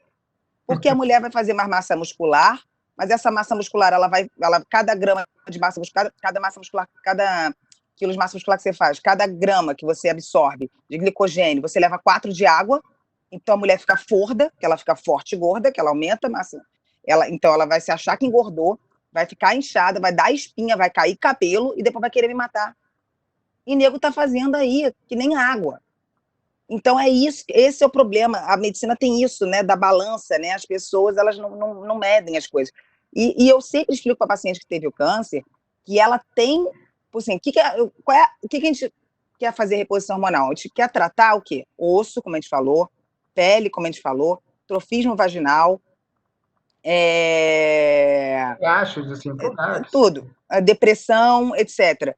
Tem como a gente tratar as coisas. Cara, tem muito fitoterápico maneiro para a gente tentar. É igual o estrogênio? Não necessariamente. Mas a gente tem uma fórmula de equilíbrio hormonal com ginseng, com empirico, com bitex, com várias coisas, long jack, mucuna, que melhoram os sistemas vasomotores. A gente pode fazer alguma coisa vaginal. Hoje em dia tem o laser vaginal, né? E tem a radiofrequência vaginal, que é muito importante para essas pacientes, que eu acho super interessante a gente fazer também. E pode fazer iã mexicano, manteiga de karité, até o próprio óleo de coco tem como a gente fazer com a fisioterapia pélvica para melhorar a parte do trofismo vaginal. Tem como a gente fazer parte óssea. Geralmente eu falo que o cálcio eu não faço isolado, né? Porque o cálcio isolado, coisa que eu fazia antes, só que a gente muda. Hoje em dia eu não faço mais. Você pode dar e pode ir para a vesícula, pode ir para a artéria, pode ir para rim, fazer cálculos. E a gente tem que dar o GPS do osso. Então, eu faço cálcio com vitamina D, com boro, com magnésio, com boro estrogênio-like, né? Ele funciona como estrogênio-like, K2, e aí estimula ir para o osso, já melhora pra caramba a massa óssea mesmo sem estrogênio. Então, a gente pode tratar pontualmente o sintoma, o que a mulher está sentindo. Então, a clínica da mulher. Então, libido. Aí você pode, de repente, dar uma teste na base da dosagem, mas tem esses precursores todos também, a mucuna, long jack, etc., que vão melhorar também. Você fazer a sua testosterona endógena, a própria prasterona também ajuda na libido, então você não precisa fazer hormônio para todo mundo não, principalmente quem já teve. Não, maravilha. Ô, Carol, você Eu que leu, concordo. quer falar alguma coisa, Carol? Cadê Carol? Tá ainda? Tá com a gente? Você que leu o artigo? Tá, não. Não, tá. Deixa eu falar, alguém tem, Patrícia, você é uma pessoa que abre o microfone, não tem vergonha, ela escreveu aqui no bate-papo, abre o microfone aí e pergunta, Patrícia. Cadê ela? Deixa eu abrir aqui. Então, como ela estava falando, o artigo ele fala muito dos benefícios, né, da via transdérmica, da via não oral, em relação a várias coisas. Eu queria perguntar se, na visão dela, ela ainda acha que há espaço para terapia oral em alguma situação. Isso que a gente tem pessoas aí do Brasil todo, de locais e de condições financeiras talvez diferentes. E a segunda pergunta é em relação, como ela falou da medicina integrativa que ela fala, como é que eles fazem esse controle quando faz a pH com implante? Se há como você controlar a liberação diária desse tipo de hormônio, como é que você controla isso em relação ao que a gente está acostumado a fazer? Então, é individualizado, assim, vamos ver a primeira pergunta, então, foi Da via oral, se do existe implante, espaço da via ainda. oral. Eu não faço, é aquilo que a gente estava falando, né? Eu, depois que eu aprendi todos esses malefícios, eu não sei se uma via oral vai assim, eu vou ter medo de fazer uma via oral com tanto problema que a gente vê que pode acontecer. Então, aí, assim, se a outra pessoa faz, assim, eu vejo muita gente fazendo. Se eu fosse fazer alguma coisa na via oral, eu ia fazer tibolona. Eu não ia fazer o estrogênio conjugado com a medroxprogesterona, como faziam antes, não. Eu faria tibolona, que também que modula mais e melhora um pouquinho também a parte da libido, da testosterona, mas embora a mulher inche, essa coisa toda, também os estudos mostram que teria menos problemas nesses efeitos colaterais. Se eu fosse fazer alguma coisa oral, eu faria tibolona. Mas o hormônio sintético, o hormônio bidêntico, quer dizer, sem ser, ele não é caro. Bom, é lógico que o SUS, tudo é caro, né? O SUS, a paciente do SUS não vai fazer realmente porque ela não tem condição. Né? O pessoal ainda faz Depo-Provera no SUS, embora a gente a gente saiba que tem problema de reabsorção óssea, etc., mas porque é muito barato, então o pessoal faz. Então eu não faço. Eu estou tirando, Paty, eu estou tirando até anticoncepcional das minhas pacientes. Até oral, até anticoncepcional, eu não concordo. Aumenta SHBG, as minhas pacientes, elas vêm todas querendo ficar mais saudáveis, melhorar músculo, melhorar a hipertrofia, ganho de massa muscular, melhora de celulite, etc., melhora de libido, e com um hormônio sintético, com uma pílula, para mim também eu tento tirar. Óbvio que tem aquela paciente que fala, não, eu estou bem, aí é a importância da individualização do paciente, respeitar a vontade dele, você vai conversar. Não são todas que tiram. Vários falam, não, mas eu estou bem, então tá bom, não vamos mexer nisso. Mas eu queria fazer uma testosterona, não sei o quê, porque a libido está baixa. Não, está baixa porque você está usando a pílula. Se o SHBG está de 300, se eu fizer uma testosterona aqui, não vai adiantar nada para você, ainda vou estar dando hormônio em cima de hormônio. Então, ela tem que saber todos os prós e contras de todas as coisas que você faz. Eu acho que é questão de conversar com o paciente. Quanto ao implante, eu dou aula no curso de implante, né? Na verdade, é uma via de administração. Nos Estados Unidos é largamente utilizado. Tem vários estudos, a gente tem liberação diária, sim. Por exemplo, a gestrinona é 0,6 por dia. Seria assim, eu não tenho aqui a tabela, mas eu tenho uma tabela grande, eu posso passar para o George também. Ou então a gente falar de implante no próximo artigo também. Eu mandei até alguns para o George, vários artigos de implante. E a gente tem uma tabela de liberação diária, sim. Mas lembrando que, assim como o transdérmico, você tem uma noção do que é aquele paciente, mas você também vai tatear da mesma forma. Da primeira vez que você fizer o implante, você começar sempre com a dose menor, assim como você começa com a dose menor no gel. Eu nunca faço implante no paciente sem fazer o teste com gel primeiro. Então, eu sempre faço o teste com gel. Eu não sei se aquela paciente vai se dar bem com um gel, mas o gel você pode parar. Opa, se deu mal, você para. O implante, para você tirar, ainda mais o absorvível, são outros 500. Então, é muito mais complicado. Então, eu vou fazer sempre o teste com gel e depois, aí eu vou conversar com ela, a gente vai implantar. Diferença no implante que a gente pode fazer comodidade, como a gente falou, e a gente pode fazer a gestrinona no implante. Se você fazer a reposição hormonal, a gente faz também, eu vejo muita gente fazer, inclusive o Marco Aurélio faz muito, na UERJ, né? A gestrinona como se fosse a progesterona, né? Para ela proteger o endométrio. Então, você faria a estradiol transdérmico, a gestrinona, para fazer a atrofia do endométrio e ter aqueles outros benefícios, ganho de massa muscular, etc. Mas a gente tem aquele problema que a gente cai, descer a via vaginal, ou a sublingual também, mas não tem tanto efeito. Agora, a via vaginal agora tem um filme que está melhorando muito, que o filme você coloca não fica escorrendo aquele gel, aquela coisa chata depois. Mas, geralmente, a mulher que quer botar o implante, ela quer comodidade, não quer ficar lembrando de usar gel de manhã, gel à tarde. Eu vou começar sempre com a dose menor. E uma coisa que eu sempre falo nos cursos, o que é complicado você manejar no implante é o estrogênio via implante, tá? Eu não coloco estrogênio via implante. Eu boto uma dosagem maior de testo, geralmente eu boto uma testo de 150 e 200, e deixo aromatizar. Eu deixo a aromatase atuar e deixar virar o estrogênio. A maioria das minhas pacientes não precisa da complementação com gel. Essa aromatização já é suficiente para melhorar os sintomas vasomotores, e você vê no exame de sangue que já sobe estrogênio suficiente, como se fosse uma reposição hormonal, e a libido está lá em cima, elas têm tudo que elas querem. Se continua com sintoma vasomotor, for gasto alguma coisa, eu faço complementação com gel. Por quê? Depois que você bota o implante, o manejo é muito mais difícil. E qual é o problema no implante? Eu vejo muita hipertrofia, hiperplasia endometrial. Muita hipertrofia endometrial, e então a paciente volta a sangrar, uma paciente já não estava sangrando, e aí ela volta, embora você faça a gestritinona, para teoricamente você contrabalancear isso daí, para fazer atrofia do endométrio, muitas vezes não consegue. Então, como a gente está falando, né, a gente é ginecologista, vocês são ginecologistas, estão fazendo ginecologia endócrina, se vocês forem fazer o curso de implante, vocês vão fazer com uma visão diferenciada, que vocês são ginecologistas. Mas tem muita gente que fez nutrologia, fez uma pós-nutrologia. Eu não estou querendo falar se tem RQS, não tem, essa coisa que fica até muito chata a gente falar isso. Mas como eu sou professora dos cursos, a gente tem 4 ou 5 grupos já da Academia Brasileira de Medicina, e no privado, quantos problemas chegam, o pessoal não é ginecologista e está manejando hormônio aí para reposição em mulher como se não fosse nada, como se fosse água. Então vem cara, e a imagem, às vezes é muito feia no ultrassom. Então você está dando cara a tapa também para chegar a ultrassonografia e falar, quem foi essa doida que botou esse negócio aqui? Porque endométrio com vesícula, parece câncer, fica feio, você tem que curetar, aí se você não é o ginecologista, pelo menos para você saber tratar a complicação, aí você vai mandar para o colega que vai te execrar, e com razão, porque você não sabe manejar aquilo. Então, já peguei pacientes, eu não mexo, assim, para ser mexida, eu falo o que tem que fazer, mas que já foi para esteroscopia e o paciente fica perturbando. Se for para fazer, a gente tem o estriol também via implante. Então, o estriol teria aquela coisa da menor recepção, teria, assim, menos afinidade ao receptor e menos afinidade ao receptor endometrial também.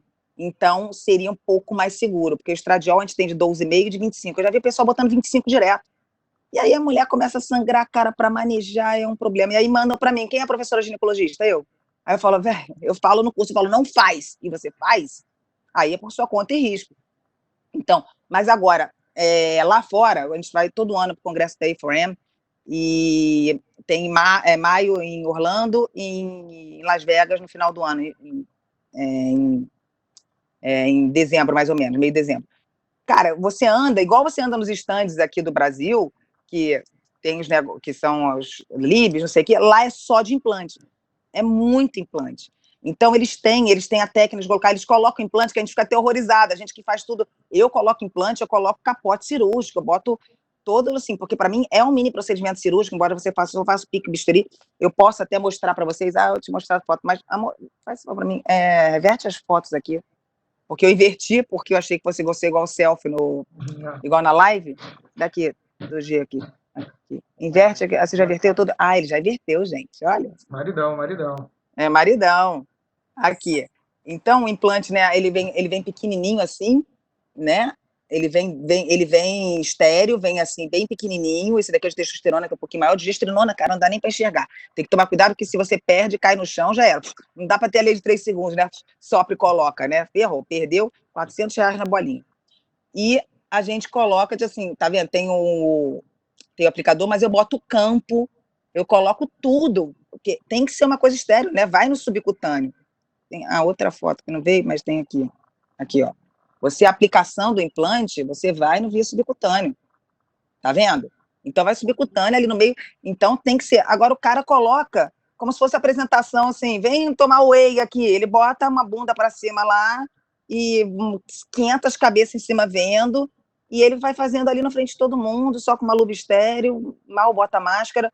Quer dizer, então, para eles, é uma coisa que é corriqueira. E tem muito trabalho, mas eles só têm testosterona, estrogênio e progesterona. Eles não têm estriol, eles não têm vitamina D, metformina, não tem NAD, não tem hidrocortisona base, né, que é o cortisol, não tem gestrinona. Então, a ideia até do trabalho que eu estou fazendo na UERJ com o Marco Aurélio, com o presidente da Academia Brasileira, etc., é para a gente começar a entrar pela endometriose, já que é uma droga conhecida na endometriose, para ver os outros sintomas e ver como é que é essa liberação da gestrinona, porque a gente não tem esse trabalho, porque só no Brasil tem a gestrinona, porque veio do Elcimar Coutinho, veio da história do Elcimar, e aí a gente faz mas a gente não sabe, a gente sabe a liberação in vitro, né, que é aquele tanto por dia, mas que nem o gel, depende da textura da pele, depende do veículo da pele, depende do SHBG, depende de várias coisas. O implante também depende de várias coisas para absorver, porque absorvível depende do paciente. Então, a ideia é a gente fazer esse trabalho agora grande com a gestrinona, depois a gente vai ficar multicêntrico pelo Brasil inteiro, para a gente poder levar isso para fora, que é isso que o Jorge falou, né? Como é que você vai chegar para os americanos? Olha, a gente faz gestrinona beça aqui. O estudo do Elcimar Coutinho de 1980. Todos os estudos 80, 89.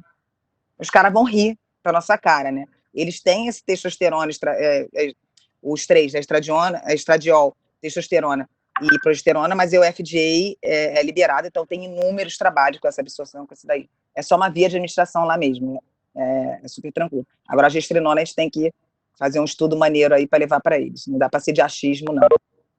Na sua prática, posso fazer mais uma pergunta? Lógico. Na sua prática, você falou que não usa o implante do estradiol, então você usa ele em forma de gel. Você usa o comum na farmácia ou você manipula na proporção 1:4? Na verdade, eu não manipulo primeiro. Eu boto mais testosterona, e geralmente essas mulheres, a mulher que quer o implante ou quer comodidade, ou ela quer, são aquelas mulheres que malham, que querem ganho de massa muscular, elas querem os efeitos que seriam do maldito chip da beleza, que quem botou esse nome foi muito infeliz, teria que ser chip da saúde, e querem o ganho de massa muscular, eles querem aqueles benefícios todos que a gestrinona traz. Então, eu coloco um pouco mais de teste, normalmente elas aromatizam. Aromatase, sendo que essas mulheres às vezes têm percentual de gordura baixo, às vezes nem tem tanta aromatase para fazer, e elas já fazem o estrogênio suficiente. Poucas vezes eu complemento com gel. Quando eu complemento com gel, aí eu manipulo para ser porque aí porque o que vai acontecer? Vai ser uma tentativa e erro, aí realmente vai ser empírico, não dá para a gente fazer certinho, como você falou, dose 4:1, essa coisa toda certinha. Por quê?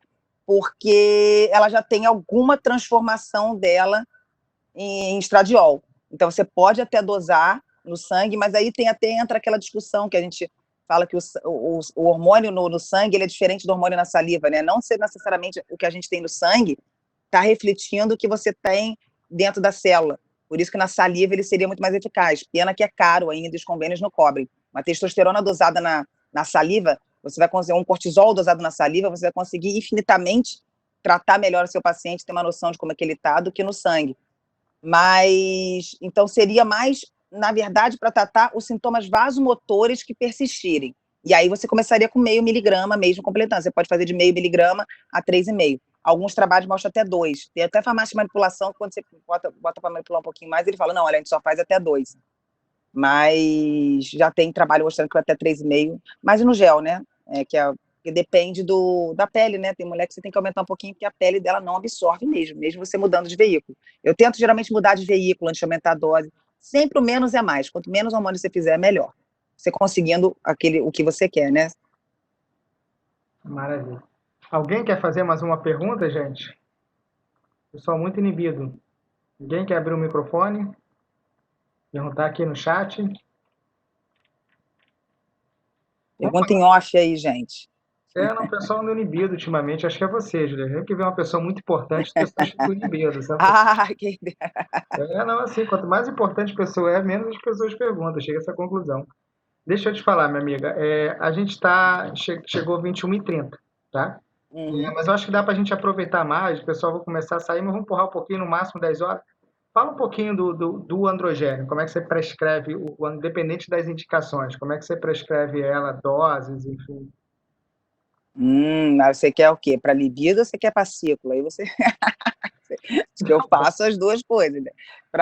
Na ginecologia, para a mulher... Ciclo para paciente que está A mulher quer hipertrofia. ela quer Ela hipertrofia. quer, Não, quer hipertrofia. alguém Quer hipertrofia, quer ficar gostosa, Graciane Barbosa.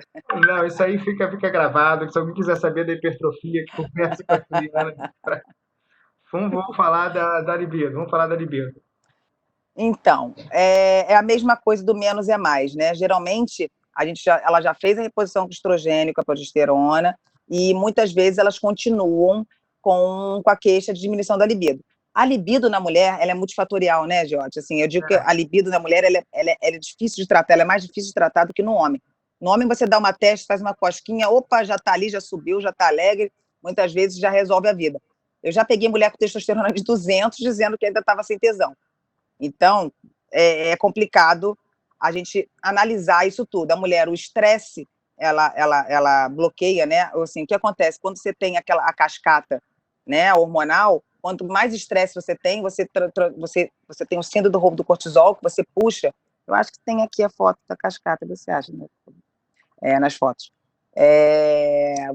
Você puxa e rouba da progesterona, e você rouba do DEI, você faz você faz o cortisol, fica lá em cima, e aí o estresse já baixa os hormônios femininos, e abaixa também, principalmente que a via adrenal, né, baixa a testa na mulher.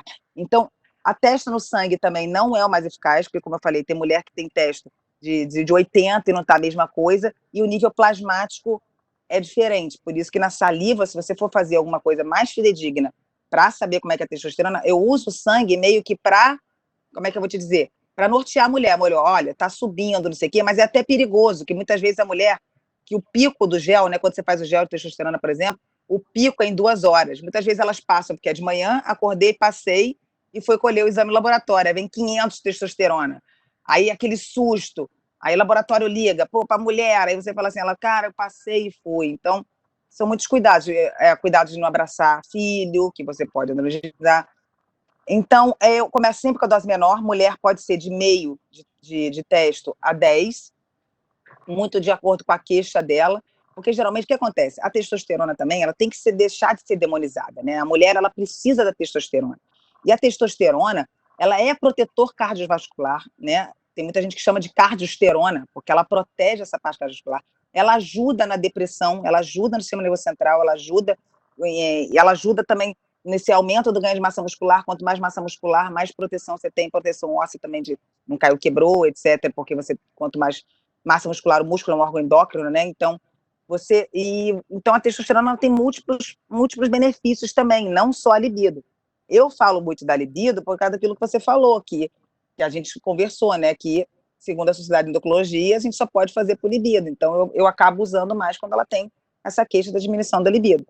Então, você fazendo de meio a 10, mas você vai tateando, sempre o menos é mais. Você começa com 1 miligrama, 2 miligramas, depende da idade também. Mas isso oral? Da mulher. Comprimido oral? Não. Gel, sempre gel. A mesma coisa, não tem a primeira passagem hepática e não... Inclusive, a gente tem a injeção de teste bioidêntica, injeção. Mulher que não quer ficar passando gel, que não quer botar um implante, a gente na testosterona tem as três vias, né? E é a mesma coisa, uma mulher de 5 a 10 miligramas, dá para a gente fazer até 50 miligramas na mulher também. Qual é a diferença? O problema é que o injetável 50 miligramas numa mulher? De bioidêntico, daquelas mulheres que treinam muito, aquelas mulheres que fazem junto. Mas qual é o problema? O bioidêntico, ele não é para hipertrofia, nada disso. Então, e ele vai embora rápido do organismo. Então, a injeção dura 1 semana, mais ou menos. Então, a mulher que não quer usar gel, ela pode, mas aí vai tomar uma picada 1 vez por semana. Não é um cipionato, não é uma testosterona em depósito, né? E até a gente discute muito isso quando a gente fala, como é que eu vou dizer? Que esse negócio do sintético, do não bioidêntico, do bioidêntico, é que até os injetáveis, teoricamente, é o éster, né? É o tipo de éster que está entrando, depois que você desconjuga ali no fígado, ele vira bioidêntico. Então, você pode fazer alguns, e eu acho que tem muita indicação. Aí, sai do negócio das bem da libido. você fazer uma teste, você pode usar muito numa senhorinha que está sarcopênica. Para sarcopenia, a testosterona é muito boa. Então, aí eu posso falar, meu marido aqui, Antônio, ele faz ortopedia e faz medicina integrativa, medicina do esporte, etc. Ele usa muito nas velhinhas dele. E, às vezes, até a própria com éster mesmo, de depósito, que o velhinho não vai lá toda semana ficar usando, nem vai lembrar de usar gel, e também a gente não sabe como é que está a adaptação. Mas você usar para sarcopenia também, é super indicado você fazer uma teste na mulher também. Aquela mulher que está com massa muscular baixa, que já está com osteoporose, você tem que fazer ela aumentar esse músculo, vale a pena a gente fazer também a teste. Entendeu? Então, eu gosto muito e uso bastante. E teoricamente, é seguro, né? Os trabalhos mostram que é seguro. Deixa eu te fazer a última pergunta. Você acha que toda mulher tem que repor testosterona? Você entender? Não. Não. Não. Aqui, tá. Eu acho que tem que ver a queixa. Eu acho assim, porque, como eu falei, 90% tem a queixa da tal da diminuição da libido, principalmente pós-menopausa. 90%. Fácil. Eu não sei se elas falam para você que é homem, mas pra gente... Boa. Ela chega e diz assim, doutora, botar a camisola do Mickey e olhar para o lado quando o marido chega. E quantas chegam lá no consultório? Às vezes vai o casal, né? Aí para obesidade, para emagrecimento. Aí eles estão fazendo uma que eu fiz nutrologia, né, gente? Aí vai fazendo emagrecimento, sei que, aí começa a emagrecer, como a gente falou que é a cereja do bolo, aí o cara começa já a ficar e vê que a testa está baixa e fala, eu quero dar uma modulada. Aí a mulher fica atrás assim, ó. Meu Deus. Quer dizer, essa mulher não quer, então tudo você tem que conversar. Tem mulher que você vai repor para ter todos esses benefícios menopausa, só que ela não quer nem mexer com a libido.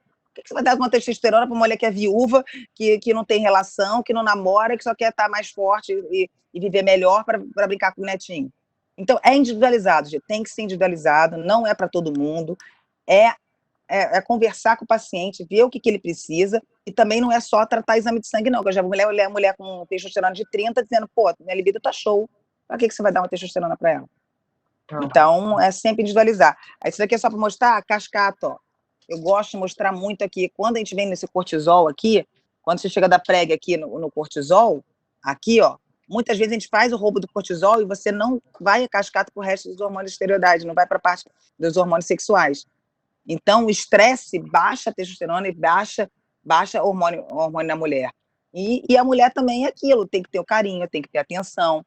Sabe um hormônio que eu uso muito, que na obstetrícia, eu usava só na obstetrícia antes, e agora eu uso muito? A ocitocina.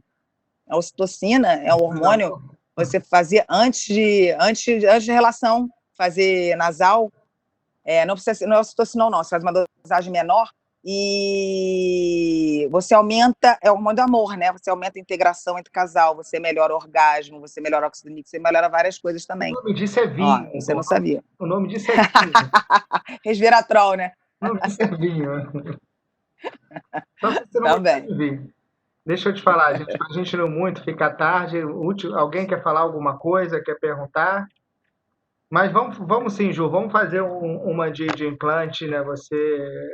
É óbvio que é contra. Aí eu trago. A gente tem opiniões diferentes, não tem o menor problema. Pelo menos você demonstra um bom senso em falar as coisas. Acho que a gente pelo menos tem que ser coerente falando, né? Então vamos fazer sim. Eu quero falar sobre esse negócio de tanto falar até de androgênio mesmo e falar de implante.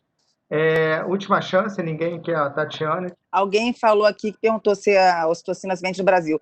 No Brasil tem o citocinon que a gente usa para pojadura, né? Para melhora na subida do leite. Só que geralmente a gente faz uma dosagem menor, que eu acho que no ocitocinon são 20 unidades, a gente pode começar com 5 nasal, uma borrifada 15 minutos, assim, 10, um pouquinho antes da relação, que já melhora, assim, porque o citocinon você tem mais 1000 unidades, que é o pronto na farmácia. Geralmente a gente manipula, como sempre, assim, é individualizado, né? Assim, essa coisa da ortomolecular, e, assim, é de acordo com a necessidade de cada paciente. Então, geralmente, sempre começando com a dose menor. O negócio que a gente começa da menor e vai vendo o que vai ajustando. Sempre o menos é mais. Não, maravilha. Muito bem. Então, Ju, queria te agradecer. Tá? Obrigada a você pelo convite. Bastante. Enfim, vamos continuar. A gente tem nossa live aí que a gente vai fazer. Vamos conversar, mas eu vou fazer com a Patrícia. A cara dela. Fazendo live. Só não vou assistir porque é na mesma hora da minha, gente, que é de obesidade e alterações hormonais. Mas fica gravado, aí também dá para um ver o da outra, não tem problema. Não, maravilha. Você sabe que eu tô ficando rei das lives, chamado até pela Sociedade Brasileira de Reprodução Assistida, de me chamaram, a presidente, que estão fazendo com médicos específicos. Mas aí não pode divulgar nome nem nada, então é uma coisa mais de divulgar mesmo coisas da sociedade. Vai falar, nós vimos que você faz live, enfim, a gente fica muito feliz.